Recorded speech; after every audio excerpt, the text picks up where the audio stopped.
Hi, I'm Cindy Battiato, and I'm the Grants Compliance Monitor for the state of Indiana, Homeland Security. And we are going to do an equipment documentation seminar for you. The objectives: we will be able to define the equipment, document federally funded equipment inventory, submit annual documentation requirements to IDHS, and mark the federally funded equipment when practicable. What is equipment? Equipment or property is defined as tangible, non-expendable property having useful life of more than 1 year and acquisition cost of $500 or more per unit, acquired in whole or in part with the grant funds. This definition includes software and software licenses. Make sure that you are in tune with your grant agreement. Most of our agreements with the locals have been $500 is what your threshold will be. Years ago, there were a few grant years that we had the acquisition cost was $5,000. So it depends on your grant agreement. Equipment documentation. You've got the choice to use a spreadsheet or to use our IGMS module. The IDHS strongly encourages the use of the IGMS equipment tracking module. If you choose to use your own spreadsheet, you've got a lot documented on it, years and years of inventory, that is fine. You can keep it in your office, keep it there, and as long as you have the fields that we require, the Code of Federal Regulations requires certain fields, and we'll talk about those in a second. As long as you're recording those, the spreadsheet is fine. Your spreadsheet would have to have all the items that you see listed up here: item description, receiving agency, type of equipment, award number, federal grant number. Sometimes people don't know exactly what those numbers are. You can find the award number, the federal grant number. You can find those on your grant agreement. The purchase date, the purchase amount, those are really important. The percent funded by a grant. Most of your equipment that you'll be documenting will be 100% funded by a grant. But if you've got a piece of equipment that you have 50% match from your local entity, then you would put 50% there. Schools are going to put, if you're a school, you're going to put 50% funded by grant. Most of the grants that are federal grants are going to be 100%. Issued to the organization and title holder, the condition of the equipment. The condition of the equipment is excellent, good, fair, poor. Identify what it is like that year. Have you sold or disposed of your equipment? If you can say yes, that you have disposed of it or sold it, you've got to answer these 4 questions. Evaluate the fair market value of over $5,000. I've had questions about this. How do I evaluate that? If it's a piece of equipment that's worth that much, it's probably a vehicle or a big trailer. Blue book value, see what they're going for out on the market. You're going to have to prove this. So investigate your fair market value. If you still want to dispose of it, you're going to have to contact IDHS. We will walk you through it. The funding is going to have to be returned to the United States Department of Homeland Security through us as a pass-through. So you'll need our assistance with that process. This spreadsheet is a sample template. It looks intimidating, but it just has all the fields that you're going to need to record if you're keeping your documentation on a spreadsheet in your office make sure all these fields are addressed. We just talked about all of them, but that's what it looks like. If you want us to help you get your information uploaded into IGMS from an Excel spreadsheet, we can do that. Contact us and we will help you modify your spreadsheet to where all your fields look exactly like this, and we can upload the data into IGMS. We can't upload the document, just the data. The uniqueness of the IGMS equipment inventory module. There are 6 extremely unique factors that the IGMS equipment module has that you can't really do on a spreadsheet. And I'd like you to pay attention to these things. Think about it really long and hard. If you're not using the IGMS equipment module, these things will really be important to you. You can track the equipment that is reissued by a fiscal agent to another agency. Automatic individual equipment verification process annually. Every March 1st, the validation will appear next to your equipment items that tell you you need to validate that for this year. So it's just an automatic process that will hold you accountable every year. The system will walk a subrecipient through the disposal process. It lets you replicate entries. You can assign a read-only access. And if you have equipment issued to you from a fiscal agent, it gives you that visibility to see your list. The IGMS inventory process.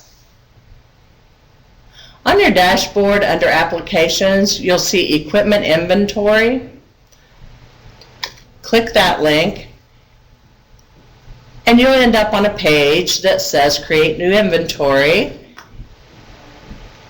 Hit that button and you will start through your documenting your data.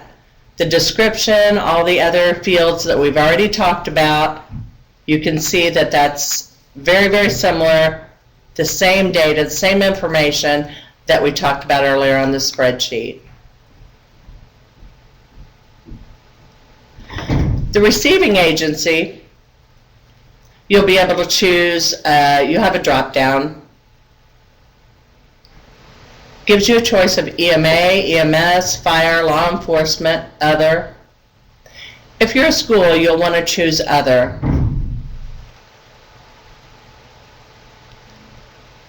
The type of equipment, it gives you variations there, communications, computers, mobile command, cameras.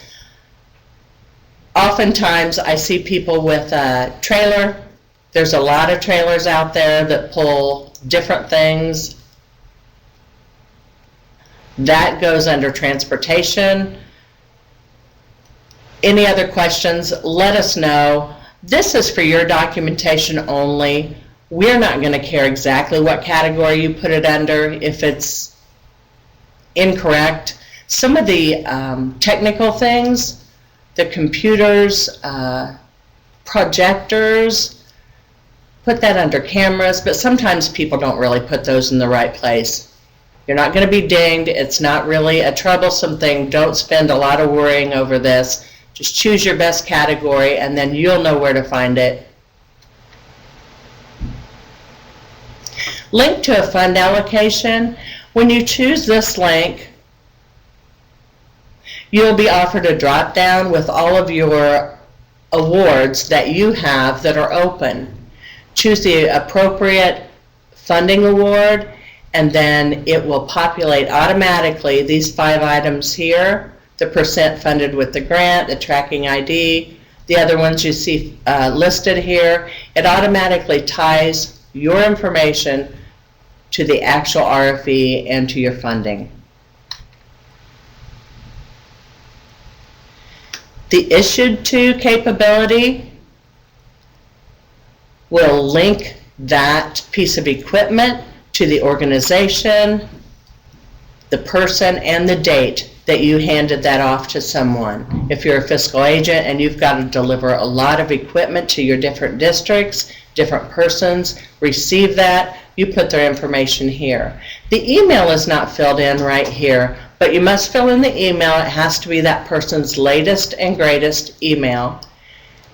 That will link the equipment to that person. The email is the key.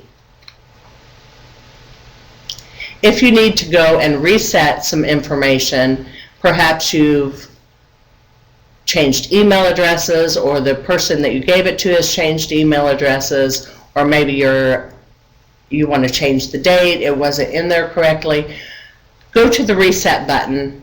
It will wipe everything out. You'll have to fill all these out again, but thank goodness it's just a few quick fields.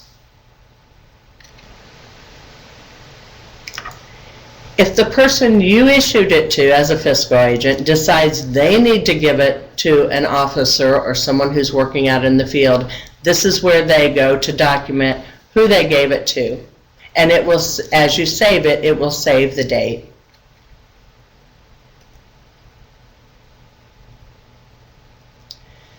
The next question, has this item been disposed of? The default here is no. Most of the equipment is not going to be disposed of and sold routinely. So we default to no. If the answer happens to be yes, it's no longer working, or yes, you really are selling it, you click the edit button and it will lead you through the questions that you need to know so that you're in compliance with what to do with disposed or sold items. We've already talked about these categories: disposed date, if it's sold, what price. If you're at this point, once again, you need to be in contact with grants management here at IDHS, and we will help you through the system to make sure that all the legal aspects are covered. The replicate feature will help you duplicate an item after you push the save button on one of your entries. The replicate button populates and you can replicate as many radios or as many PPE outfits as you want. The only thing you'll have to do is make sure you go down to the serial number and change the serial number on each item. This is what it looks like after you've got your replicate items on your equipment list. You see the amateur radio listed there.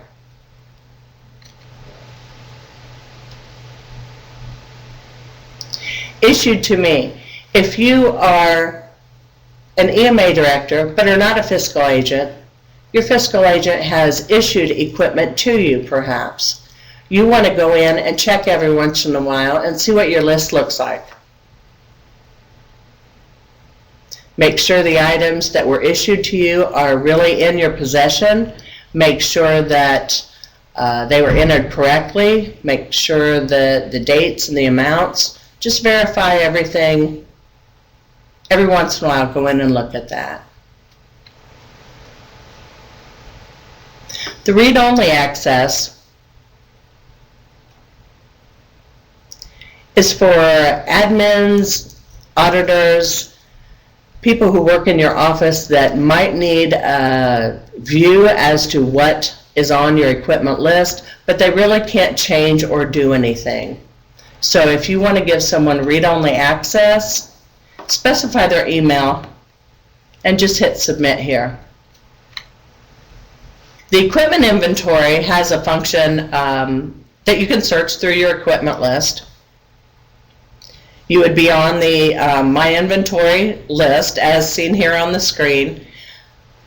Enter a word that you know you've got in one of your items. Power is here, is listed here, and we've got power supply and power inverters on the list, so it pulled those up. You can see those down here on the equipment list. You also can search by fund. The drop-down box will give you options as to what funds you have in your equipment list. Click into the inventory item if you feel like you want to drill deeper into what you've got behind there. Check and see if you need to edit something. That's where you would go. Just click into your description. Over on the right, the validate hyperlink, we talked about that earlier. It'll magically appear in March of every year. Hit validate if your item is the same.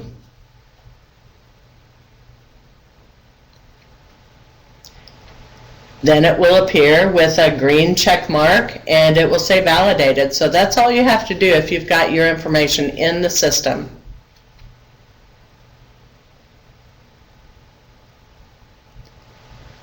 The PDF button will allow you to print a list of equipment or an individual item. It won't print well unless you go to the PDF button. So use that if you need to print an item.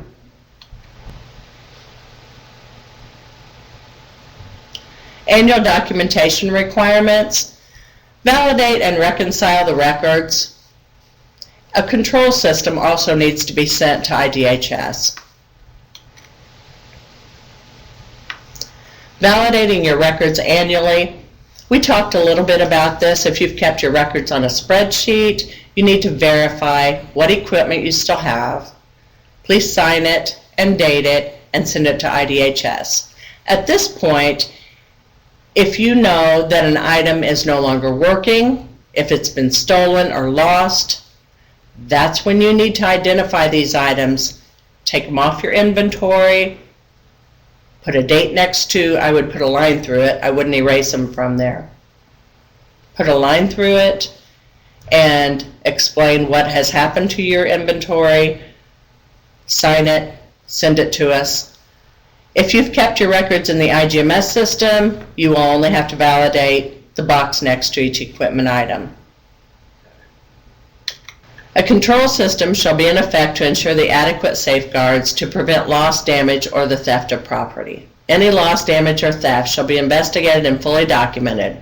It has to be made a part of the official property records. We don't really need a great big long document for this control system. 1 or 2 pages, write up your processes that keep the equipment safe. Get your commissioners to look at it. That would be great if they signed off on it. And get it to me every year, no later than April 15th. Required equipment marking. Federally funded equipment must be marked prominently when practicable.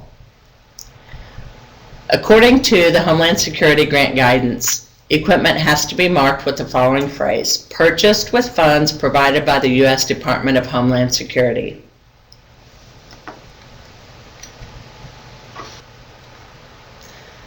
Federal guidance for equipment varies for different grant years. The increased values in smaller items creates a need for strict oversight. IDHS submits information bulletins from time to clarify things and to educate. Sometimes those are more global. Your grant agreement has to be the key. You have to take the provisions of the grant agreement over anything that we send out when it comes to information bulletins or emails or any other correspondence you may have. The grant agreement is what you have to remember. It takes precedence. Thank you for your participation. Again, my name is Cindy Battiato. I'm the Grants Compliance Monitor for the state of Indiana, the Homeland Security. You can contact me or anyone else at IDHS Grant.